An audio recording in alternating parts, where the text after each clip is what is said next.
with those prayers and that intention, we're going to turn our attention to studying Torah today. So let's say a blessing. Baruch atah Adonai Eloheinu melech haolam asher kitshanu b'mitzvotav v'tzivanu la'asok b'divrei Torah. Blessed are you, source of life, our God. Your presence fills the universe. You make us holy with the commandment to engage in words of Torah.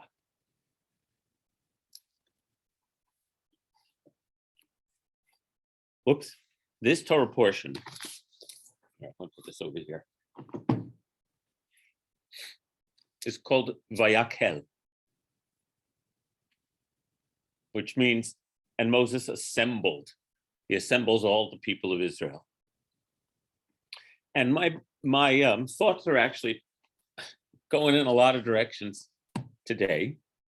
So we'll see where they land with your input and kind attention. And remember, your input is always welcome. What happens in this portion is that the work of building the Mishkan gets underway.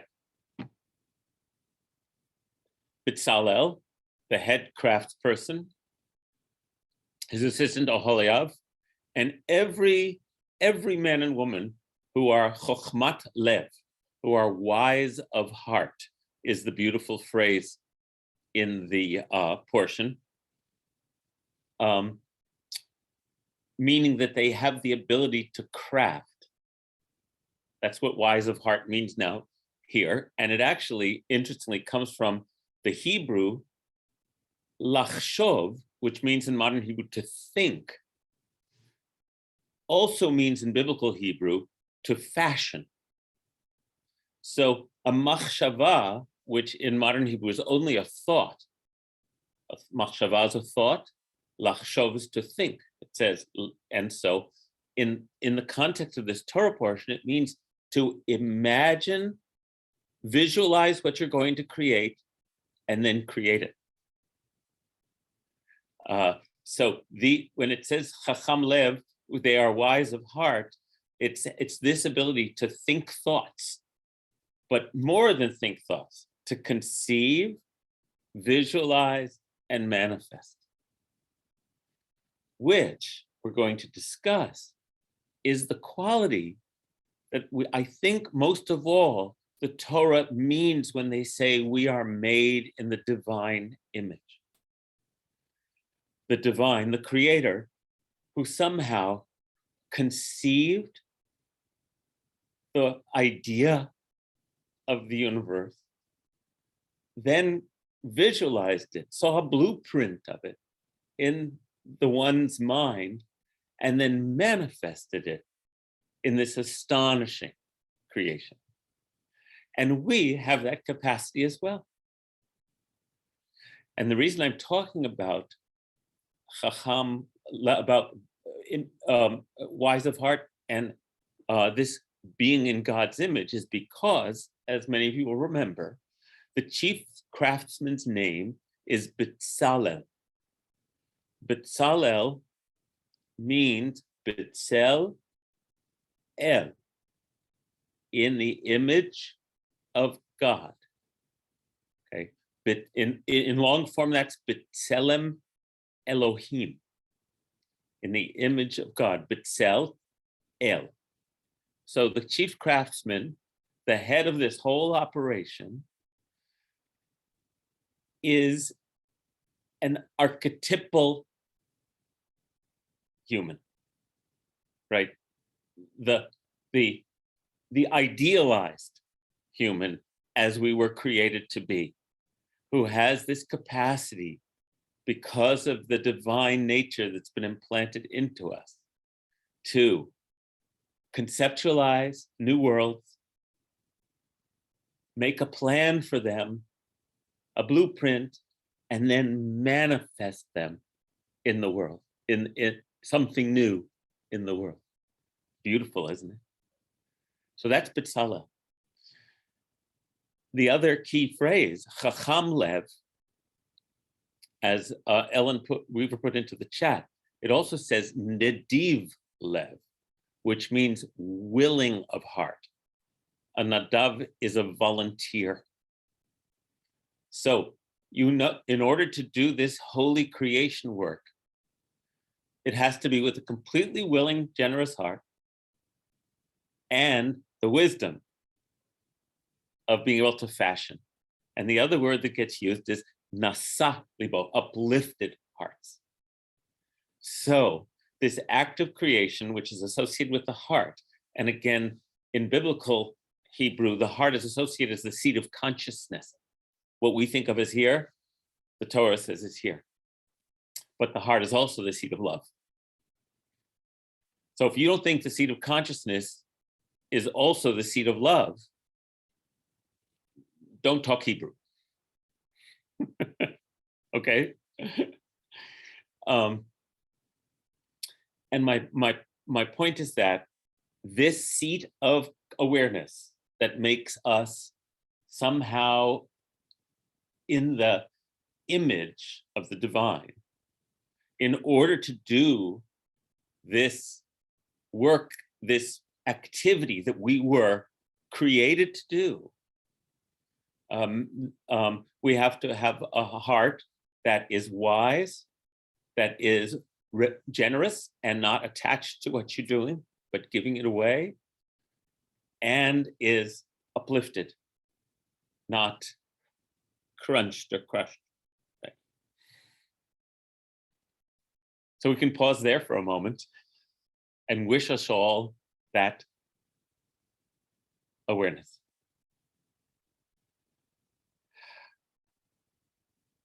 And of course, any of us who've been in the zone, we don't have to be an artist or a craft person, just in that zone, we know that we then are actually, we become channels, as I spoke about last time, and are then simply the greatest beneficiaries of all for getting to be these channels of creativity. There's no greater experience than to be flowing with this uplifted, generous energy. Nothing better.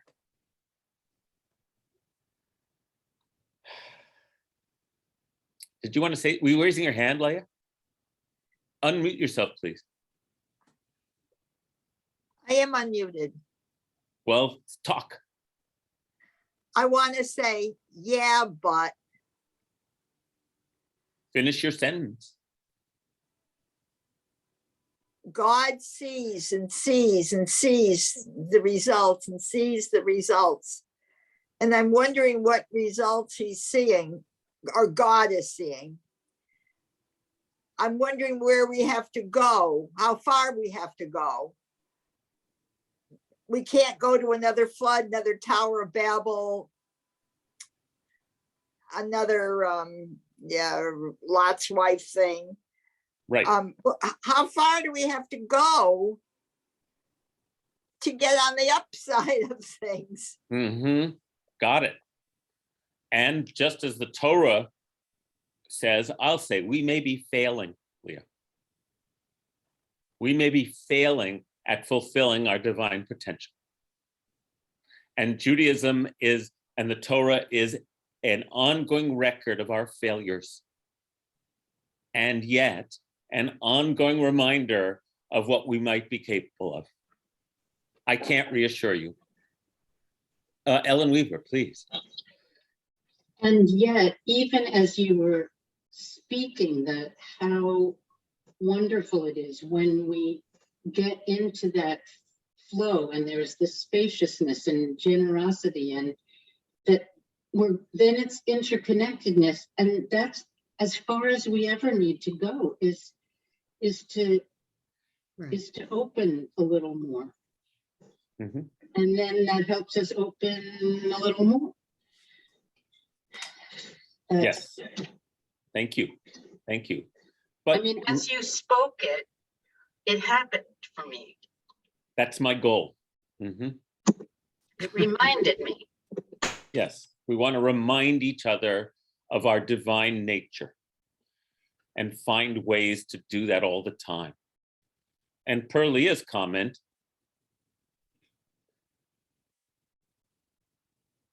within generations after creating human beings, God regrets ever having tried this and brings the great flood. And the rest of the Torah is a story of God trying to reach us, get through to us with words of Torah, with castigations, with second chances, with like, come on, I know what you're capable of. What's wrong with you? And this is the question all of us ask when we look at the world and what we're doing to it, versus when we inspect how glorious it can be. And there we are. Leah, I have no answer. All I want to do is keep redirecting us to our highest place. That's all I can do. And for me too. And then act from that highest place. There's nothing else I can do than that. And that's what we're doing today. So, Nancy, please. You know, I heard this week, I had no idea that Zelensky was Jewish. Yep. And let me just say, Nancy, the president of Ukraine is a Jew. He's also a comedian who turned into a politician, which is pretty funny. And as you were saying that, I was picturing, and I've heard it before, but I've been picturing David and Goliath, about, you know, trying to like picture what you were saying about this being this, like putting that positive energy, looking at it like it still could happen. We still could, you know, survive this in some way. But. Thank you. Thank you. And Carol. Yeah, I just to add on to what Ellen said, it seems to me that having a wise heart, generosity, and an uplifted, purposefully uplifted, not waiting for it to happen, are instructions. It's not just what needs to happen, it's the ladder that you have to climb in order to at least be there to take it in, to experience it fully. Well said. Let's stay with that for a minute, because imagine having not accessing your creative wisdom, keeping your heart closed, and keeping it depressed, right? Sounds like Pharaoh, whose heart was heavy and hard, who therefore would say to Moses, I do not know who you're talking about when you say God has sent me to you, nor will I let your people go. Mm-hmm. Once again, we come back to Pharaoh as the object lesson in closed-heartedness. Aaliyah, you want to say something else? You're muted again, dear. God made Pharaoh's hard heart. God made Pharaoh's heart hard. Okay, so you're the prosecuting angel in today's class. All I'm right. the prosecuting angel in every class. That's right. That's right. And we applaud you. It's fantastic. Yes, that's true. And I don't believe that there is a God who makes people's hearts hard. That's not how I think about the universe. So, you know, I think of we make our own hearts hard or we soften them. And for me, that allows me to inhabit this metaphor. But your point's well taken. By the way, I keep muting people after they're done talking. And so that's why you were muted again, Leah. Okay.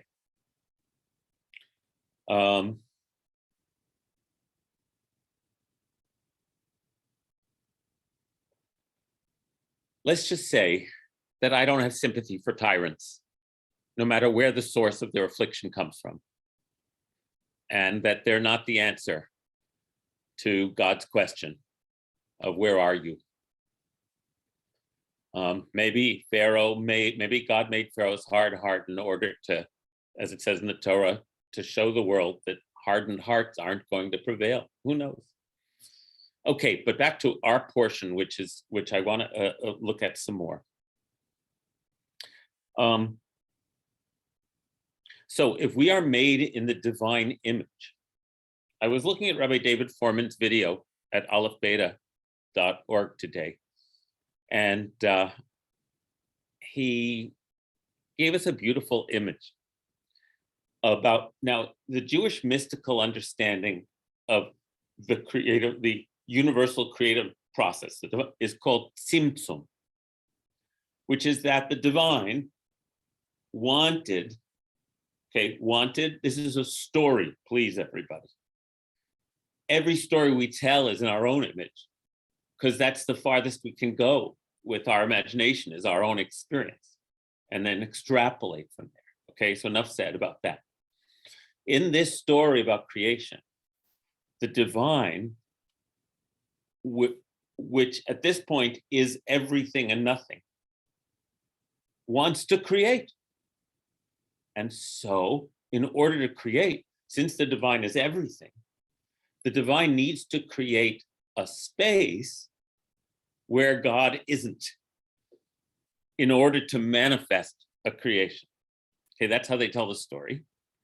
And that's called tzimtzum, which means God contracts a bit and leaves an open space in which God is going to pour God's self out of love, because God has you can't do this and be selfish, right? You're giving it away. And what Rabbi Foreman does, which is not the first time, but sometime, or God willing, will never be the last time. He says it's like a woman who decides to become a mother, and the uterus is the place where the mother isn't in herself, so that the new being can come into being, and the mother pours all of her life energy into this empty space that becomes a new being, and does it, and it's all filled with love, right? This incredible act of creation. And the Hebrew word for uterus is rechem. That's the same, usually womb, W-O-M-B, but it's also the Hebrew, it's also uterus. The womb is rechem. And as many of you know, the Hebrew word for loving compassion is rachamim.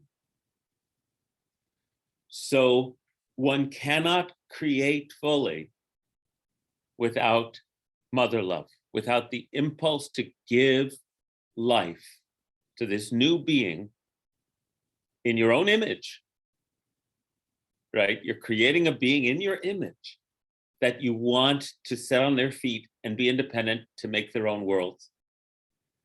And so Rabbi Foreman compares this creative process from Jewish mysticism to the best metaphor I can think of, which is the empty womb that becomes a place nourished by the blood and the energy and the intention of the mother, with rachamim, mother love, so that this new being can come into the world.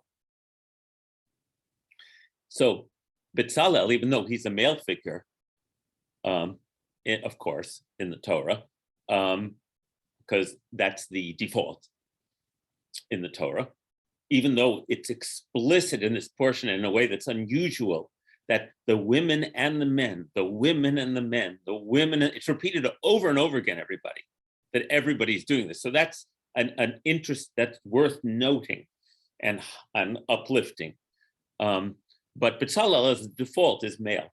And Bezalel is the one who is in the image of God and fulfills that astonishing capacity we have to create new life, to create new creations. It's wonderful. This is what it's going to take to build a dwelling place for God. What Rabbi Foreman says is all of this work is going into creating a home in our midst that we pour ourselves into, where the divine presence can dwell in our midst. So it's almost as though we create a womb with all of our love, all of our abilities, all of our capacity, put it and we surround ourselves, we surround it with our protection and our care, so that there's a place for the divine energy to dwell amongst us. So it's a beautiful reciprocal kind of, we are acknowledging, and again, I'm thanking Rabbi Foreman for this phrasing, we are acknowledging the gift we've received and pouring everything of that gift back so that there can be a space for the giver who gave us life. And again, then we have one of these life-giving cycles, because we're not trying to hold it all for ourselves. We're ready to give it away. And so there's the passage in our portion that says, and Moses put out the word that everyone should bring their finery, all of their beautiful raw materials, their yarns and their gold and their silver and their copper and their skins and bring them so that the artisans who are wise of heart can fashion them into the Mishkan. And then it says, I'll just read you this famous passage. All the artisans came to Moses and said, the people are bringing more than is needed to make all the things that Yod-Heh-Vav-Heh has instructed us to make. And Moses thereupon sent this proclamation to the camp: let no man or woman make further effort towards bringing gifts for the sanctuary. So the people stopped bringing. Their efforts had been more than enough for all the tasks to be done. Isn't that beautiful? So this outpouring of generosity, that's more than enough. Moses says, enough, stop, enough, we have enough. It's beautiful. That's the way you build a house for God, right? With that kind of energy, with no thought of recompense. So it's really a beautiful portion that describes in the way I'm describing. And what I wanted to share with you now, Deborah said, at these times when we feel so powerless, important to see what we can do to align with God's will. Thank you. I'm going to repeat that for me, it doesn't mean giving up my discerning intelligence, but it means being generous of heart, wise of heart, uplifting as I can. And we can do that. We can angle ourselves in that direction. It's not fancy even. It's not mystical. It's like, we know what it means.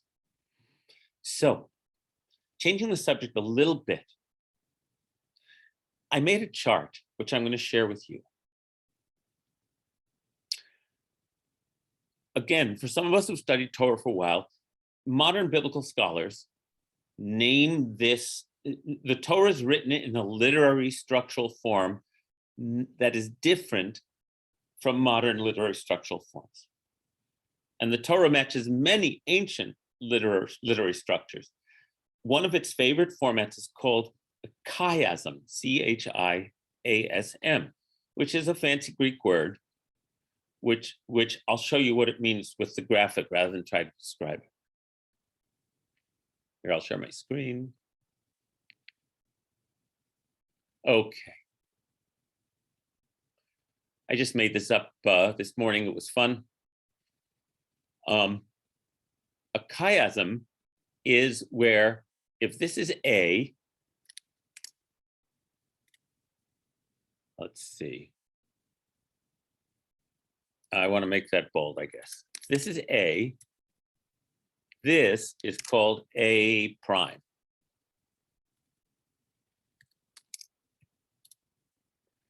And this is B. And this, whoops.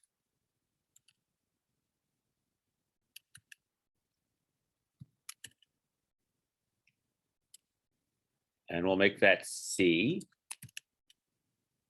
We'll make that.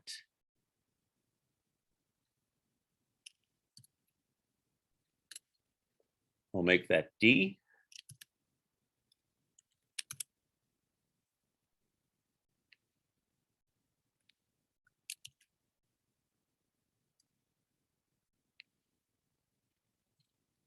I'll call this E. Here we go. That should be clearer.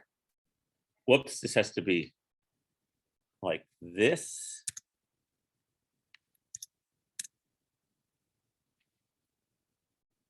Try one more time. Okay. All right, it's messing me up. There we go. Just want it there. I'll leave it like that. Okay. Okay, everybody, let me just put your faces down here so I can see your messages. So a chiastic structure is one that builds to a pinnacle, and then in terms of literary structure, then continues. The narrative is going this way. This is Exodus chapter 19, all the way through to Exodus chapter 40. And the way it's structured is Exodus chapter 40 is going to mirror the content of Exodus chapter 19. And then the B and B prime will line up, C and C prime, D and D prime, and E is like the pinnacle. In her book, Mary Douglas, she called this the pediment style of literature, in that you're creating a pediment by having elements that match on the sides going up to the apex, like on a Greek temple, you know, that has all these sculpture reliefs on it. The center of the story is somehow most important, but it's also telling a narrative. Not having understood this before, I can't stand asymmetry. Hold on. There. There might be people like me among you out there.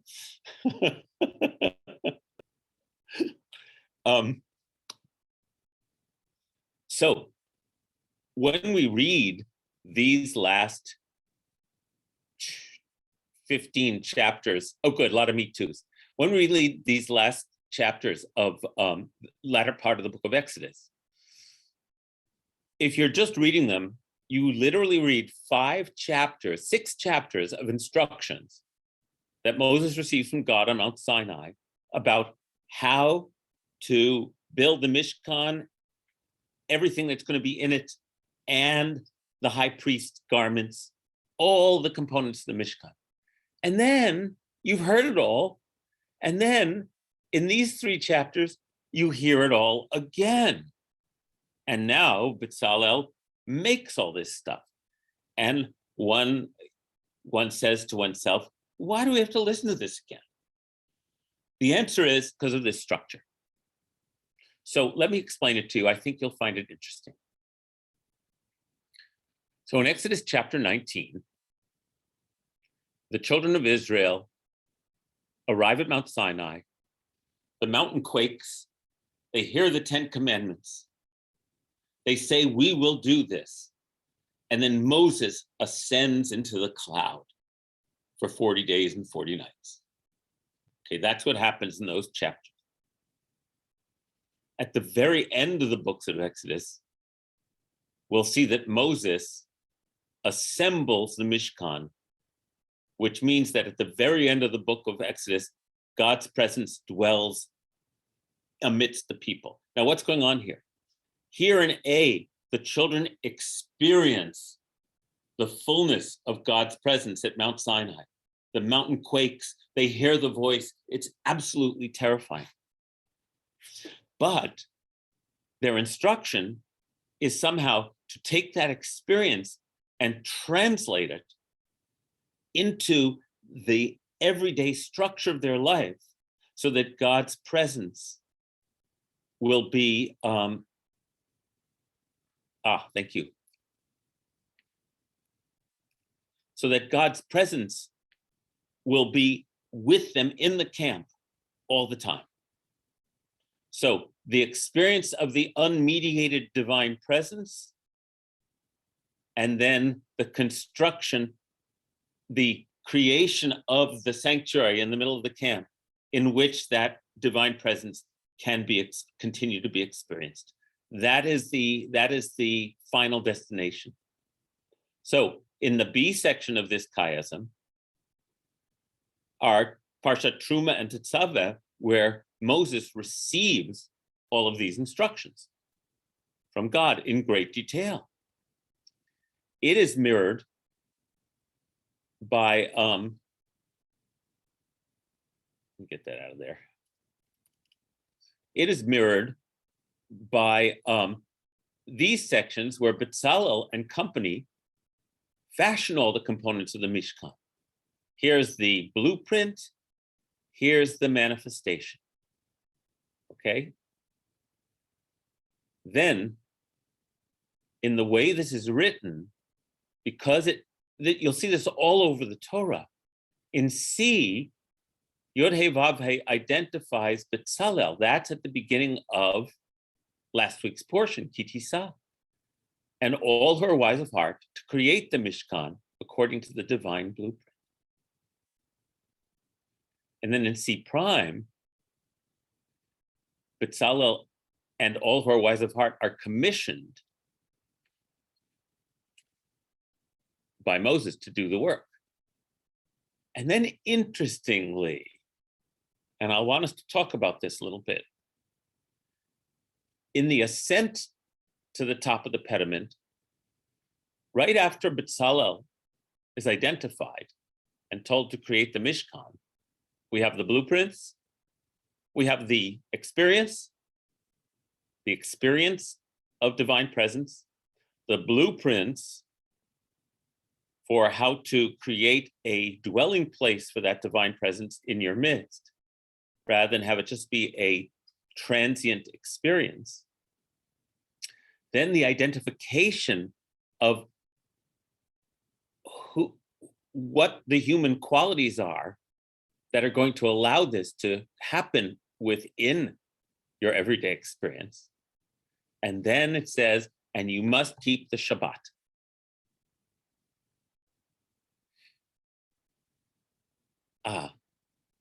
I'll call on you in a second, Ellen, real quick.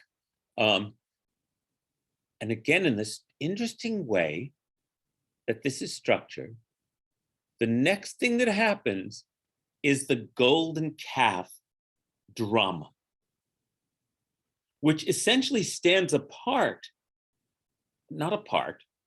balances on, I don't know how to describe it, a very, very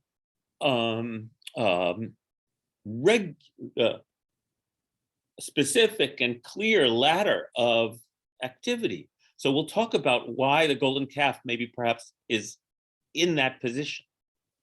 But then as soon as the golden calf incident is resolved and Moses goes back up the mountain and brings down 2 new tablets, and they're ready now, the camp has been reconstituted. The next instruction at the beginning of our portion today, the way it starts is, Moses convoked the entire community and said to them, on 6 days you shall work, but on the 7th day is a complete Shabbat, a day of rest. And then we work our way out again. Okay, Ellen, please. I just wanted to read 2 lines from Shefa Gold on this. Oh, good. We're Hold on, I blessed- have to tell people who Shefa is. Okay. Rabbi Shefa Gold is a dear colleague and a fabulous Torah teacher, and her book, which I read from sometimes, is called Torah Journeys. We're blessed with the knowledge that rest and reflection are absolutely necessary to the success of this project. Without the practice of Shabbat, we are warned this work, even though it is holy work, will kill us. The blessing of Shabbat makes our work possible. Work becomes life-giving and wholesome only when it is balanced with Shabbat. Well said. And sure enough, oh, Carol, please. Yeah, I have never thought before about the proximity of the golden calf to the building of the Mishkan. And it's almost as if that's what they were trying to do. I mean, they already had the instructions, that's what they were trying to do, but they didn't know that you couldn't make you couldn't make the God in the dwelling place. You could only make the dwelling place. So the golden calf might have been a dwelling place, but it also, it didn't require, well, who knows what it required, but the labor of every single person and with those specific instructions. But it's on its way. It's not just in there. It's on its way. That if everybody needed a physical presence, and it couldn't be an idol. So what is a house? A house in which the spirit can reside. It's pretty amazing. An empty space. An empty space.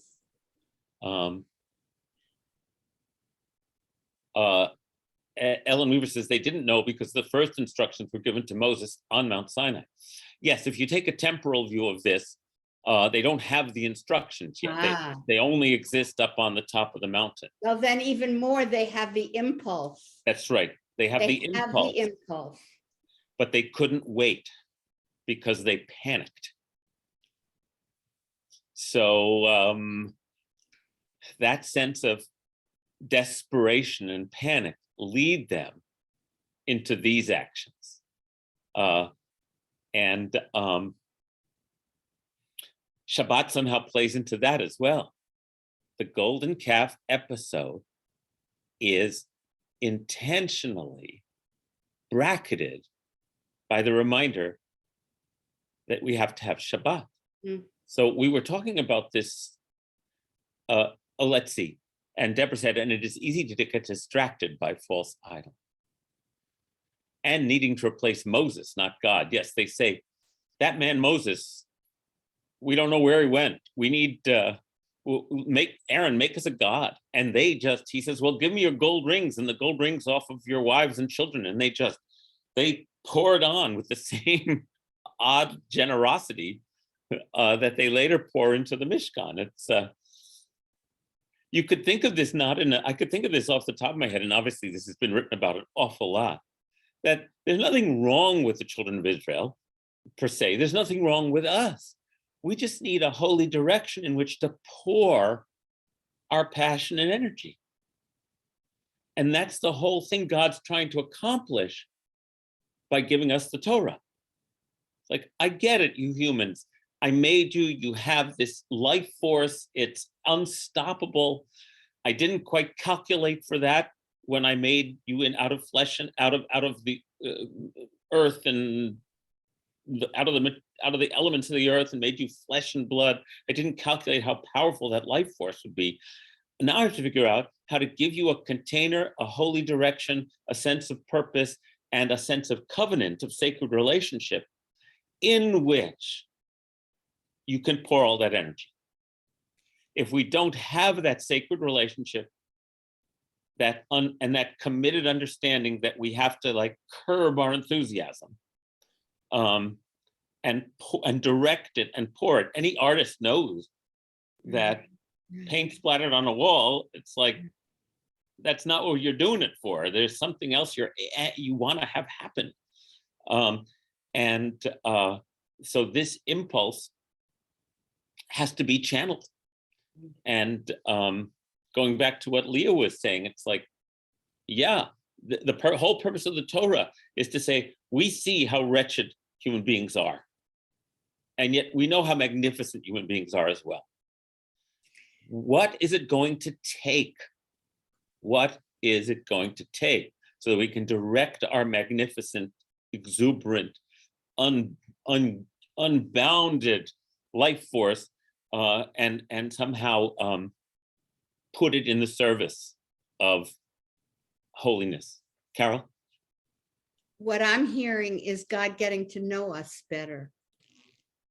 God learning about us and working with us the way we are, rather than putting something on us that we can't handle. Thank you. And Barbara Moreno said, I love what Carol said about not making God in the dwelling place. You can only make the dwelling place. That's right. You can only prepare the ground for the best of our ability for love and inspiration and holiness to manifest. And Ellen Weaver notes the women didn't give for the golden calf, even though they were asked to. So this is a midrash, but it's a powerful midrash that the women refused. And I would take this midrash in the direction of what I was saying before, that the women understood that the only way to make a baby is to make a space for the baby within their own bodies. That, I don't know, God has to be a mother.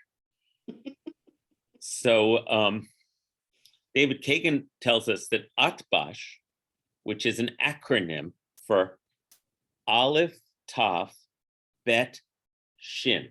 Okay, in other words, alphabet. Aleph's the first, Taf is the last, Bet is the second, Shin is the second to last.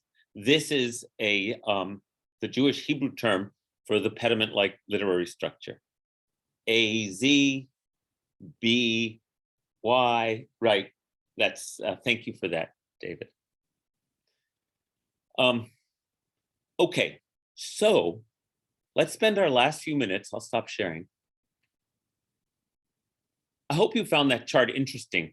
For people who, as you get, the more serious you get about studying Torah, it's so helpful to know that there are actual structures in the text that are designed to highlight things that we wouldn't necessarily know about because we're amateurs, we're all amateurs. So the more you do it, the more you see it. It's like you see the hidden skeleton of the text and how it's built, how everything gets hung on it. So let's spend a few minutes again talking about, now we understand who Bezalel is. Bezalel is each of us at our highest, at our most inspired, our most connected, understanding. It says in chapter 35 that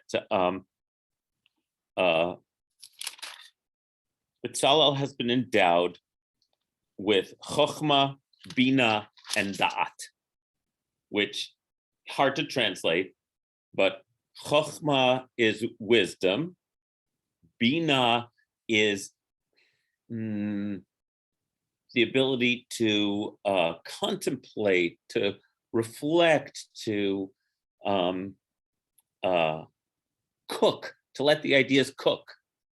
And da'at is consciousness. So you have the flash of inspiration, you have the ability to sit with it and let it germinate, and you have the consciousness to be able to manifest, to see and all manifest that. Introspection, bina could be introspection, very nice, yes. Leah. Chabad. That's right. Chabad, yes, bina is also considered the feminine womb of all creation, chokhmah being the inseminating seed of the masculine principle. So yes, lots to talk about here. And what Leah is telling us is that Chabad is an acronym. Chabad is the Lubavitch Hasidim, if you don't know. And Chabad is an acronym for Chochmah, Bina, and Da'at. These three qualities that I've been saying, because their founder, Schneur Zalman of Liadi, the Rabbi Schneur Zalman of Liadi, this was his acronym for the sort of thing I'm describing, this higher consciousness, this fulfilling of our potential. And so that's why they're called Chabad. It stands for wisdom, understanding, and awareness. That's interesting too. Okay, so what I want to get to before we're done is, so here's Betzalel. Think of each of us as a Betzalel. When contiguous in the Torah to the instruction to go ahead and manifest all of these marvelous accoutrements that will make a dwelling place for the divine, we are told that we must observe Shabbat. Obviously, echoing back to Genesis chapter 1. It says in Genesis chapter 1, as you'll recall, God now said, let us make human beings in our image, after our likeness. So God created, God created the human beings in the divine image, making them male and female in the image of God. And God blessed them. And God said, here, this is your world, and I give it all to you.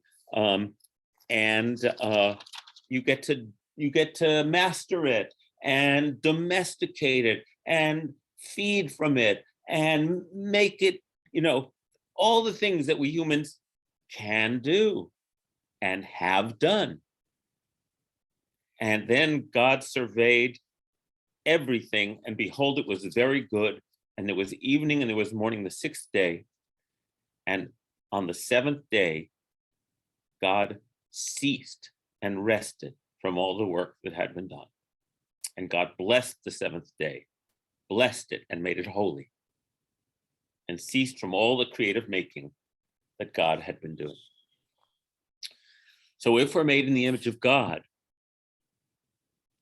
we have to cease. We have to know when to say enough. If we don't know when to say enough, we will do what we are doing to the earth now.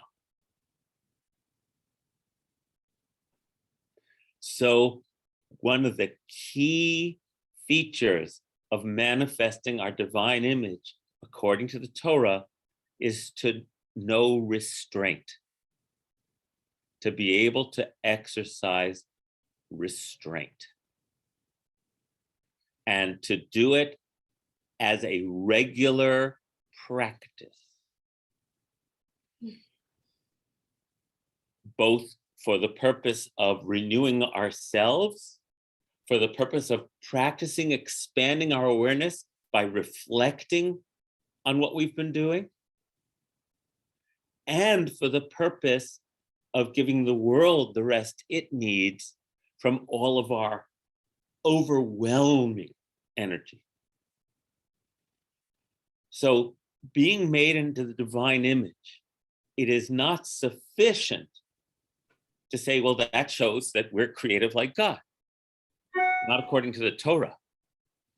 Being made in the divine image is only fulfilled if we also know when to restrain ourselves.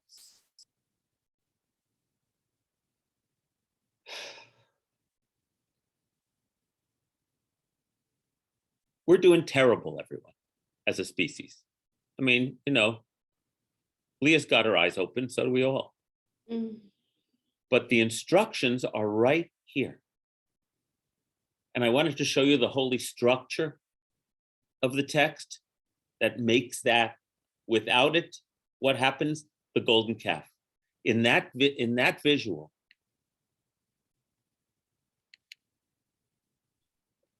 Betzalel, Shabbat, Shabbat, Betzalel. Here's what happens if we don't complete the holy cycle. In that interstitial space, when the children of Israel haven't gotten to engage yet, they essentially loose all of their energies in a magnificent revelry, and all order breaks down. That's what happens in the camp. Their impulse was not necessarily bad or evil. I don't know if we can even put a value judgment on it. But if we don't understand both our capabilities and how those capabilities need to be curbed and maintained and channeled and restrained by taking Shabbat as part of our regular regimen of being human, then we'll flood the earth with our violence and our energy and which is, like before the flood. And that's what we're all facing existentially in the world right now. I would say restraint. I would say, Barbara said, what we are doing to the earth and each other, I don't think is the result of not knowing restraint, but because of greed versus generosity. I think they're both true, Barbara. Greed is another way of saying we can never get enough. And even a creative person could slip into away from their center without knowing that they have to collect themselves, and they have to stop for a while. So I personally think that's semantic on this particular run through. Of course, generosity. It's always good to be generous. Okay, anyone else?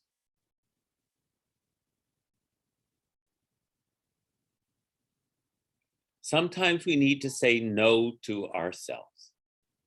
And now go back to the image of God as mother, who creates this astonishing being in their image and has to say no all the time. Because we need to be trained to restrain ourselves. Otherwise, we will not fulfill our potential. And that's not bad or good, it just is. Okay. Thank you very much for letting me share all that. That was very satisfying. I'm very grateful for this opportunity. I'm going to stop the recording now and we'll do our healing prayer.